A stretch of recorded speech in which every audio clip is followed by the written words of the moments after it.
2009 में शुरू हुई, 2017 तक 1/3 खर्चा हुआ। हमने इतने कम समय में इसको पूर्ण कर दिया। अगर कांग्रेस के पास इतनी सत्ता थी, इतने सालों तक सत्ता थी, तो 4 धाम को वो ऑल वेदर सड़कों में परिवर्तित कर सकते थे, जोड़ सकते थे, लेकिन नहीं किया। वाटरवे, सारी दुनिया वाटरवे का समर्थन है। हमारा ही देश था कि हमने वाटरवे को नकार दिया। आज हमारी सरकार को वाटरवे पे काम करना है। पुराने अप्रोच से गोरखपुर के कारखाना बंद होता था, हमारे अप्रोच से गोरखपुर का फर्टिलाइजर का कारखाना शुरू होता है। माननीय अध्यक्ष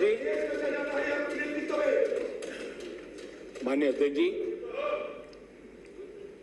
ये लोग ऐसे हैं जो जमीन से कटे हुए हैं, उसके कारण उनके लिए फाइल की मूवमेंट, फाइल में सिग्नेचर करके कौन अगला मुलाकात आएगा उसी के इंतजार में जो रहते हैं। आपके लिए फाइल सब कुछ है, हमारे लिए 130 करोड़ देशवासियों का लाइफ महत्वपूर्ण। आप फाइल में खोए रहे, हम लाइफ बदलने के लिए जी जान से जुटे हुए लोग। आज उसी का परिणाम है प्रधानमंत्री गति शक्ति मास्टर प्लान। एक होलिस्टिक अप्रोच, टुकड़ों में नहीं। एक आधा काम वहां रहा है, रोड बन रहा है, फिर बिजली वाला आकर के खुदाई करता है, वो ठीक होता है, फिर पानी वाला आकर के खुदाई करता है। तो सारी समस्याओं से बाहर आकर के हमने डिस्ट्रिक्ट लेवल तक गति शक्ति मास्टर प्लान की दिशा में हम काम कर रहे हैं। उसी प्रकार से हमारा देश की विशेषता को देखते हुए मल्टी मॉडल ट्रांसपोर्ट सिस्टम, उस पर हम बड़ा जोर दे रहे हैं और कनेक्टिविटी पर इसके का आधार पर हम जोर दे रहे हैं। के हो जाओ वहां कोरोना फैलाओ, आपने ये बहुत बड़ा पाप किया, महा अफरा तफरी का माहौल खड़ा कर दिया। इतना विश्वासघाती नहीं है कि कोई सरकार उसकी भलाई के काम करे और वो फिर उसको ही सत्ता से बाहर करे। ये देश के गरीब के स्वभाव में नहीं है। आपकी ये दुर्दशा इसलिए आई क्योंकि आपने मान लिया था कि नारे देकर के गरीबों को अपनी चुंगाल में फंसाए रखोगे, लेकिन गरीब जाग गया, गरीब आपको जान गया। इस देश का गरीब इतना जागरूक है कि आपको 44 सीटों पर समेट दिया, 44 सीट पे लाकर के रोक दिया। कांग्रेस 1971 से गरीबी हटाओ के नारे पर चुनाव जीतती रही थी। 40 साल बाद गरीबी तो हटी नहीं, लेकिन कांग्रेस सरकार ने नई परिभाषा दे दी। माननीय अध्यक्ष जी, देश के नौजवानों ने इन बातों को जानना बहुत जरूरी है। और अध्यक्ष जी, आप देखिए कि ये डिस्टर्ब तब करते हैं कि उनको अंदाजा आता है चोट बड़ी गहरी होने वाली है। उनको मालूम है कि मुसीबत में फंसे हैं आज, और कुछ लोग बोल करके भाग जाते हैं और झेलना ऐसे बेचारों को पड़ता है।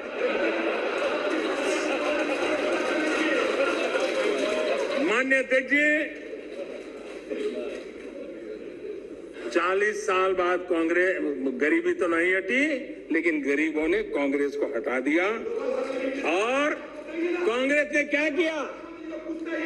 माननीय अध्यक्ष जी, कांग्रेस ने गरीबी की परिभाषा बदल दी।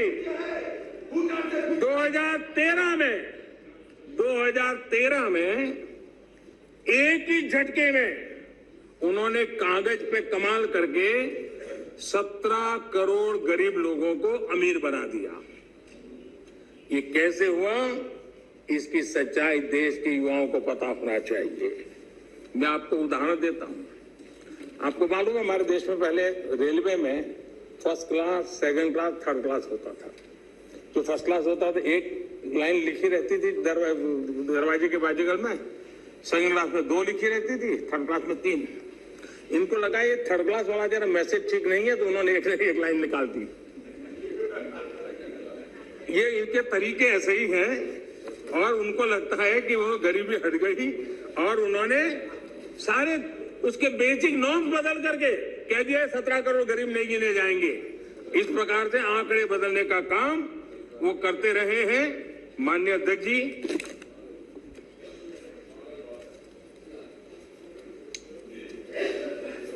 यहां कुछ तात्विक मुद्दों को उठाने की कोशिश की। मैंने तो समझने की बहुत कोशिश की, शायद कोई समझ पाया हो ऐसा तो मुझे अभी कोई मिला नहीं है, लेकिन जो को समझ पाया होगा तो मैं समझने के लिए तैयार हूं। ऐसी ऐसी कुछ बातें सुनता हूं तो माननीय अध्यक्ष जी, सदन में राष्ट्र को लेकर बातें हुई, ये बातें हैरान करने वाली है। मैं मेरी बात रखने से पहले एक बात दोहराना चाहता हूं और मैं कोट कर रहा हूं। यह जानकारी बेहद हैरत में डालने वाली है कि बंगाली, मराठे, गुजराती, तमिल, आंध्र, उड़िया, असमी, कन्नड़, मलयाली, सिंधी, पंजाबी, पठान, कश्मीरी, राजपूत और हिंदुस्तानी भाषा भाषी जनता से बसा हुआ विशाल मध्य भाग कैसे सैकड़ों वर्षों से अपनी अलग पहचान बनाए हैं, इसके बावजूद इन सबके गुण दोष कमोबेश एक से हैं, इसकी जानकारी पुरानी परंपरा और अभिलेखों से मिलती है। साथ ही इस पूरे दौरान वे स्पष्ट रूप से ऐसे भारतीय बने रहे जिनकी राष्ट्रीय विरासत एक ही थी और उनकी नैतिक और मानसिक विशेषताएं भी समान थी। एक कोटेशन है। अध्यक्ष महोदय, हम भारतीयों की इस विशेषता को बताते हुए इस कोटेशन में 2 शब्द गौर करने वाले हैं, राष्ट्रीय विरासत। और ये कोट पंडित नेहरू जी का है। ये बात कही थी नेहरू जी ने और अपनी किताब भारत की खोज में है। हमारी राष्ट्रीय विरासत एक है, हमारे नैतिक और मानसिक विशेषताएं एक हैं। क्या बिना राष्ट्र के ये संभव है? इस सदन का ये कहकर भी अपमान किया गया कि हमारे संविधान में राष्ट्र शब्द नहीं आता।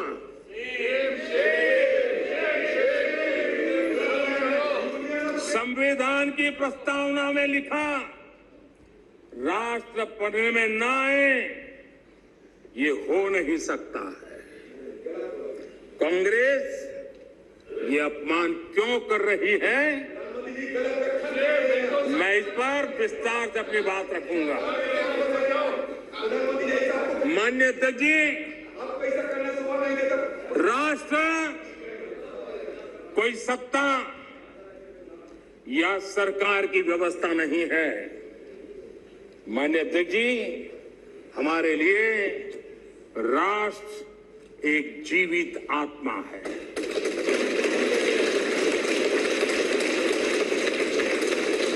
और इससे हजारों साल से देशवासी जुड़े हुए हैं और जूझते रहे हैं। हमारे यहां विष्णु पुराण में कहा गया है, ये किसी भाजपा वाले ने नहीं लिखा है, विष्णु पुराण में कहा गया है, उत्तर उत्तरम यत् समुद्रस्य हिमाद्रश्चैव दक्षिणम वर्ष तद भारतम नाम भारती यत्र संतति ही। यानी समुद्र के उत्तर में और हिमालय के दक्षिण में जो देश है उसे भारत कहते हैं तथा उनकी संतानों को भारती कहते हैं। विष्णु पुराण का ये श्लोक अगर कांग्रेस के लोगों को स्वीकार्य नहीं है तो मैं एक और कोट इस्तेमाल करूंगा, क्योंकि कुछ चीजों से आपको एलर्जी हो सकती है।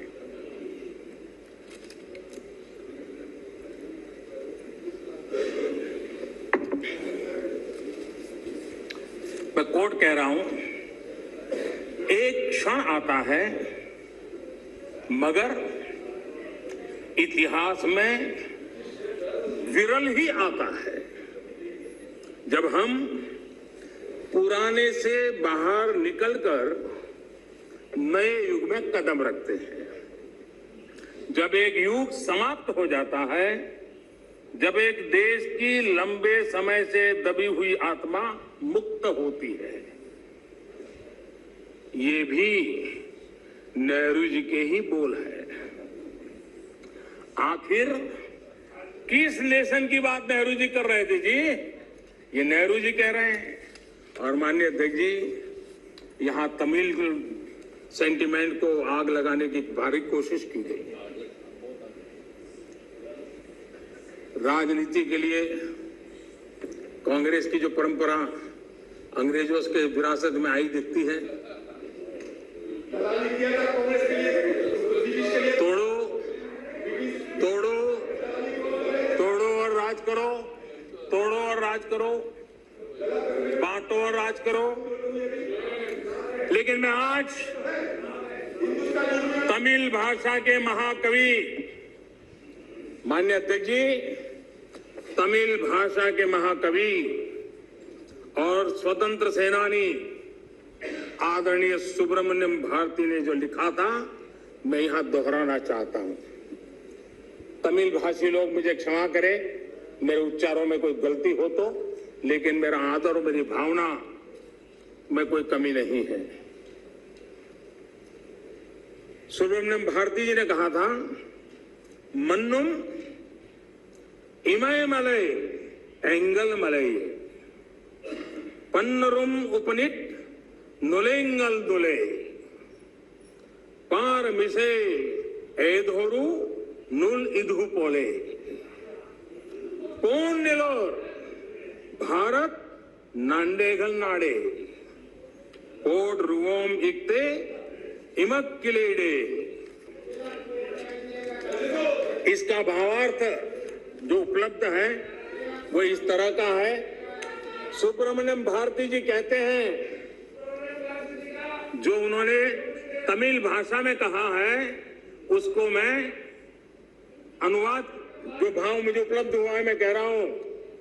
सम्मानित जो सकल विश्व में, सम्मानित जो सकल विश्व में महिमा जिनकी बहुत रही है, महिमा जिनकी बहुत रही है, अमर ग्रंथ से वे सभी हमारे, अमर ग्रंथ वे सभी हमारे, उपनिषदों का देश यही। सुब्रमण्यम भारती कह रहे हैं, गाएंगे यत हम सब इसका, गाएंगे यत हम सब इसका, यह है स्वर्णिम देश हमारा, यह है स्वर्णिम देश हमारा। आगे कौन जगत में हमसे, आगे कौन जगत में हमसे, यह है भारत देश हमारा, यह है भारत देश हमारा।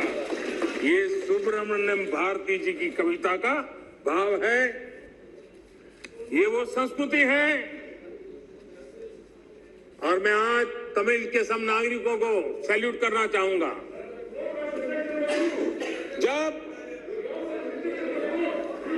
जब हमारे सीडीएस रावत, दक्षिण में हेलीकॉप्टर के अकस्मात में उनका निधन हुआ और जब उनका बॉडी तमिलनाडु में हवाई अड्डे की तरफ ले जाने के लिए रास्ते पर गुजर रहा था, मेरे तमिल भाई, मेरी तमिल बहनें लाखों की संख्या में घंटों तक कतार में खड़ी रही थी रोड पर, कोई सूचना नहीं, संदेश नहीं, इंतजार करते खड़ी रही थी। और जब सीडीएस रावत का बॉडी वहां से निकल रहा था, तब हर तमिलवासी गौरव के साथ हाथ ऊपर कर करके आंख में आंसू के साथ कहता था, वीर वणक्कम, वीर वणक्कम, वीर वणक्कम, ये मेरा देश है।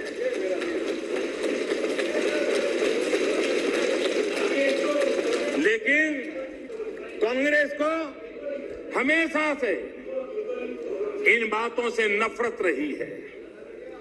विभाजनकारी मानसिकता उनके डीएनए में घुस गई है। अंग्रेज चले गए, लेकिन बांटो और राज करो, ये नीति कांग्रेस ने अपना चरित्र बना लिया है। और इसलिए ही आज कांग्रेस टुकड़े टुकड़े गैंग की लीडर बन गई है।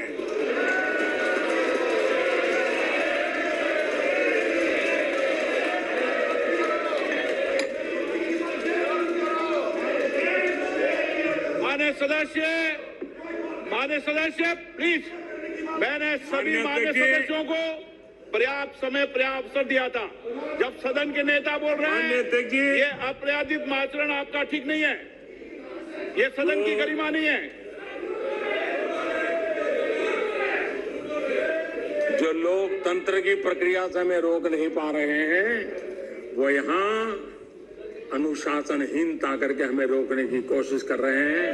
लेकिन इसमें भी विफलता मिलेगी, इसमें भी विफलता मिलेगी। माननीय अध्यक्ष महोदय, कांग्रेस पार्टी का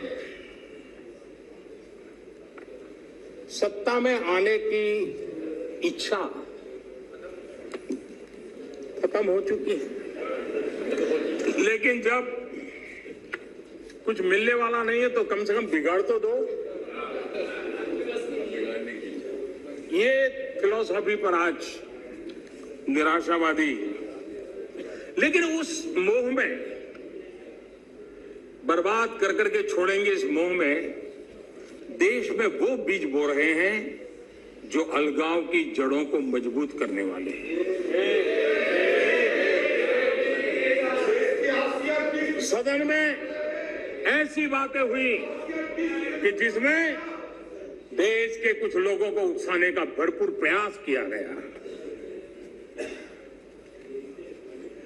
अगर पिछले 7 साल से कांग्रेस के हर कारनामे, हर गतिविधि उसको बारीकी से देखेंगे तो हर चीज को अगर धागे में बांध करके देखेंगे तो इनका गेम प्लान क्या है वो बिल्कुल समझ में आता है।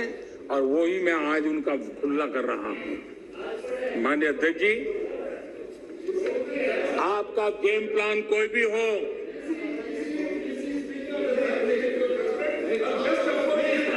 माननीय अध्यक्ष जी, ऐसे बहुत लोग आए और चले गए, लाखों कोशिशें की गई, अपने स्वार्थवश की गई, लेकिन ये देश अजरा अमर है। इस देश को कुछ नहीं हो सकता। आने वालों को, इस प्रकार की कोशिश करने वालों को हमेशा कुछ न कुछ गंवाना पड़ा है। ये देश एक था, श्रेष्ठ था। यह देश एक है, यह देश श्रेष्ठ है और श्रेष्ठ रहेगा। इसी विश्वास के साथ हम आगे बढ़ रहे हैं।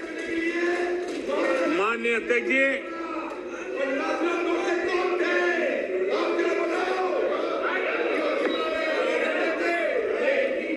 माननीय अध्यक्ष जी,